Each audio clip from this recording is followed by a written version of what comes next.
All right, with the stock air box out, we are starting to put in the COBB intake box.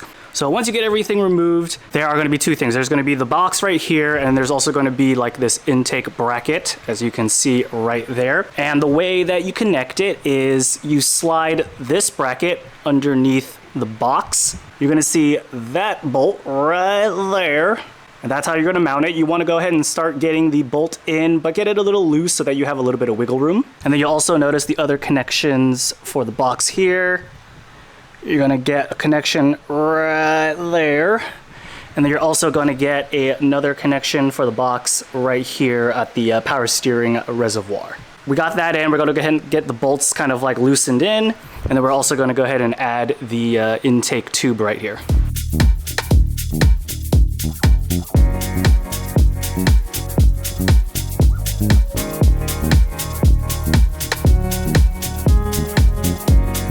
All right, so we got the intake in, we got the air filter in. Air filter is all oiled up. MAF is installed. Top tip, I kind of messed up and I probably should have ran the MAF harness underneath the box through this kind of like whole area right here so that I can plug in. The only thing left is to put the cover on, put the old snorkel back in, and we should be good to go. All right, we got the COBB intake in and it is looking real good. The next step is we have to get an Accessport and tune it to the stage 1 map. That's very important. So we're gonna go ahead and do that now.